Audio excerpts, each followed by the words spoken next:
تمام ہمارے سامعین اور ہمارے وہ ناظرین جو ہمیں ہمارے فیس بک پیج پہ جوائن کرتے ہیں، آپ سب کو شیزہ مرزا کا سلام، آداب اور بہت بہت عید مبارک۔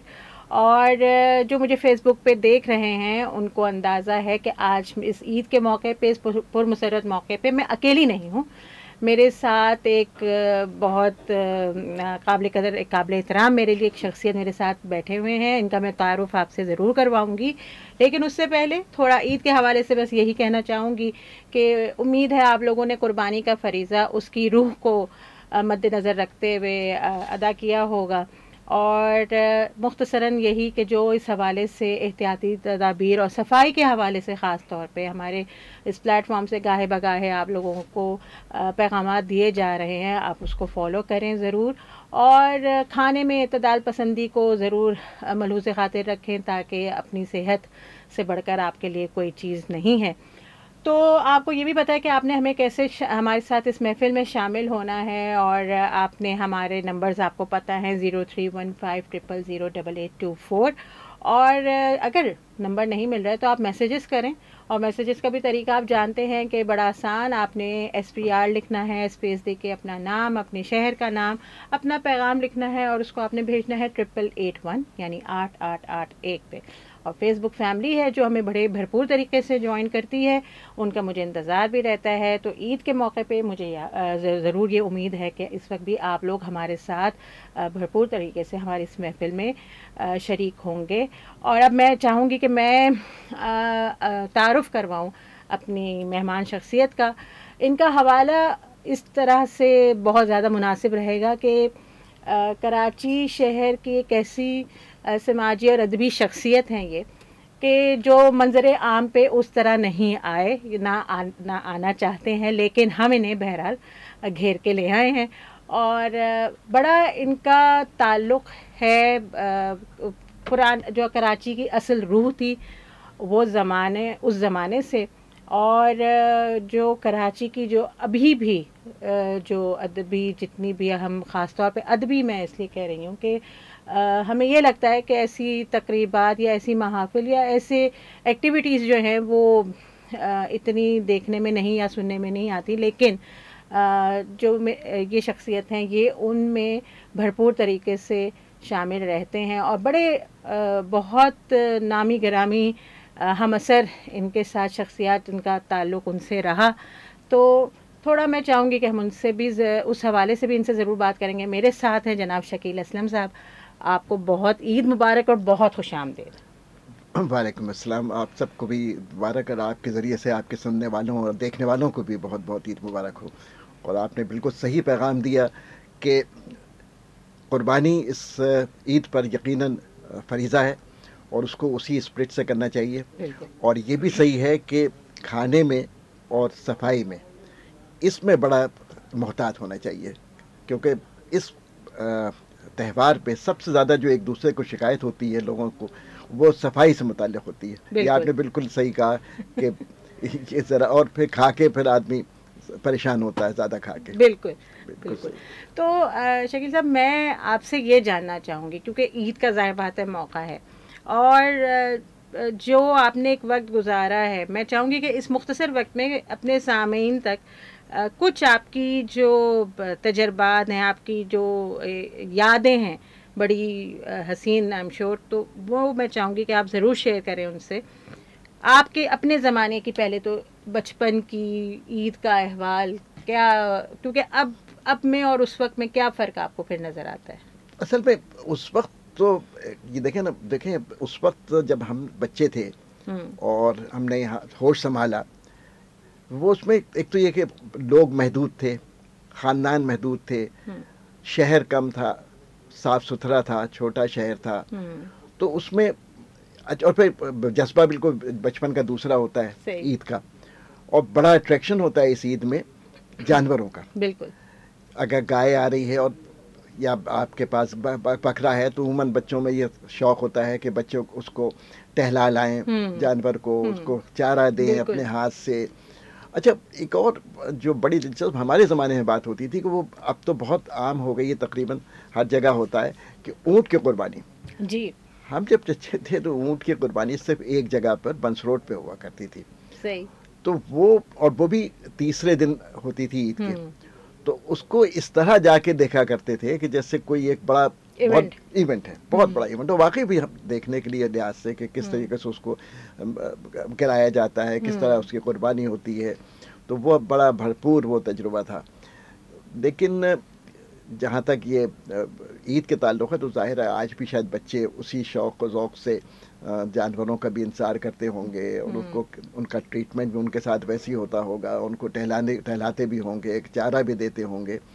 لیکن اس زمانے میں جب ہم بچے تھے تو وہ ایک تو یہ کہ محلے داری بھی بہت ہوتی تھی جی, اور ہم رہتے بھی اتفاق سے ایسی جگہ پہ تھے کہ جو ایک چھوٹا سا بند کا سا کمپاؤنڈ تھا, تو وہاں پہ بالکل یہ پتہ ہی نہیں چلتا تھا کہ کون مطلب غیر ہے کون اپنا ہے. بالکل. تو وہ اتنی اپنائیت اور ایسا مطلب ایک خاندان کے طور پہ پل بڑھ رہے تھے اس میں. تو وہ مگر کوئی مختلف بہت زیادہ نہیں, لیکن یہ کہ واقعی اس زمانے میں یہ خیال ضرور کرتے تھے کہ اگر آپ خون بہا ہے اور گندگی ہو رہی ہے تو وہ اجتماعی طور پہ اس بات کا احتیاط کرتے تھے کہ اس کو فوری صاف کر دیا جائے, اور ایسا نہ ہو کہ محلے میں کہیں داغ دھبا رہ جائے اور پھر کسی کہے کہ صاحب انہوں نے کیا. صحیح. اچھا, یہاں آپ نے دو باتیں جو میں ضرور اس حوالے سے بات کرنا چاہوں گی کہ یہ بچوں کی چہل پہل آج بھی ہمیں نظر آتی ہے بچے, لیکن میں نے جو میری اپنا ایک میرا مشاہدہ ہے کہ قربانی کی روح جو اصل جو اس کا فلسفہ ہے یا جو اس کا سبق ہے, ہم بچوں کو شاید وہ نہیں دے پا رہے. کیونکہ اتفاق سے کل ہی کسی سے میری جب بات ہو رہی تھی تو کیونکہ پڑوس میں گائے آ گئی تھی یا بیل آ گیا تھا تو بچہ ضد کر رہا تھا تو ہمیں بھی چاہیے. بالکل. یہ چیز جو ہے یہ مجھے افسوس بھی ہوا اس چیز پہ. نہیں, واقعی بہت صحیح کہہ رہی ہیں آپ, کے ہے بڑا افسوسناک مقام یہ, اور ہو بھی گیا. وہ جو ایک معاشرے میں نمائش کا پہلو آ گیا ہے نا. بالکل. اچھا, ہم نے اپنے بچوں کو مطلب وہ جو ہماری وہ تھی روایتیں اور وہ ہم نے آگے ٹرانسمٹ نہیں کی. بالکل. ایک حد میں ذاتی طور پہ میرا اپنا خیال یہ ہے کہ میں اپنی نسل کو خاص طور پہ اس کا قصوبات سمجھتا ہوں. دیکھیں, ہم بالکل مطمئن ہوتے تھے کہ اگر ہمارے پاس ایک بکرا آیا ہے تو ہم ایک ہی بکرا کریں گے. ہماری کسی سے دوڑ نہیں تھی, کسی سے مقابلہ نہیں تھا کہ بازو والا کے یہاں گائے آ گئی ہے یا اس نے تو 2 بکرے لیے ہیں. اور والدین ہم سے کہہ دیتے تھے کہ بیٹا یہ ہے اور اسی پر مطلب ایک تو سوال پہلے نہیں ہوتا تھا, اگر ہوتا تھا تو اولاد کو سمجھا دیا جاتا تھا. اب اولاد کی فرمائشیں, جیسے آپ نے اشارہ فرمایا, بالکل صحیح کہ اب فرمائش ہوتی ہے اور ہم اس کے فوری طور پہ پورا کر لیتے ہیں. بالکل. ان کے یہاں ایک گائے آئی ہے تو ہم دوسری 2 لائیں گے, وہ ذرا ہلکے وزن کی ہے تو ہم ذرا بھاری وزن کی گائے لائیں گے. تو وہ آپ صحیح کہہ رہے ہیں کہ جو بنیادی اس کی قربانی کا جو فلسفہ ہے وہ تو ہم نے شاید اپنے چھوٹوں کو نہیں بتایا, اور آج کل بہت وہ اب ہاں نمائش ہو گئی. ایک دوسرے سے ہم نے یہی کہتے سنا, نہیں ٹھیک ہے یار وہ 4 گائے کا میں نے انتظام کر لیا ہے. بھائی اس میں مطلب اگر آپ نے اللہ تعالیٰ نے آپ کو استطاعت دی ہے اور آپ کر رہے ہیں تو آپ 4 کیا 6 گائے کریں. میری یا آپ کی صحت پہ اس سے کیا فرق پڑتا ہے. صحیح بات, بالکل. لیکن وہ بچے پھر اس سے ظاہر ہے کچھ اور میسج لیتے ہیں. بالکل, وہ غلطی گھر میں ہی ہے. جی بالکل ہے, بنیادی غلطی گھر میں ہی ہے. اچھا, اور دوسری چیز جس کا آپ نے ذکر کیا ابھی, محلے داری, وہ جو آپ لوگوں کا جو زمانہ تھا, ایون کہ میں اگر اپنے بھی بچپن کی بات کروں تو ہمارے دور میں بھی بڑا مطلب آپس میں خیال اور ایک گھر والی بات ہوتی تھی. اب وہ چیزیں بھی مفقود ہو گئی. نہیں, اب بھائی ہمارے ہاں تو ہم اپنے شاید والدین سے کم ڈرتے تھے اور محلے والوں سے زیادہ ڈرتے تھے. اس لیے کہ ان کو اس کا استحقاق تھا کہ وہ ہمیں ڈانٹ دیں, ٹپٹ دیں, اور ہمارے لیے ان کی کہی ہوئی بات اتنا ہی درجہ رکھتی تھی جو ہمارے والدین کی جس طرح. بالکل صحیح. آج تو آپ کسی کے بچے کی طرف نظر اٹھا کے بھی دیکھ لیں, بندوقیں نکل آتی ہیں, اور ایسے حادثات ہوئے ہیں کہ قتل و غارت تک پہنچی ہے بات. تو وہ جو ایک رواداری اور ایک یکجہتی سا وہ تھا وہ بالکل مفقود ہو گیا ہے. بالکل صحیح. ملنا جلنا کم ہو گیا ہے. لوگ اصل میں شاید بعض محلے تو شہر میں, کراچی میں ایسے ہیں, آپ کے بل میں, کہ جن کو اگر وہ اچانک کوئی آمنے سامنے آ جائیں پڑوسی تو وہ یہ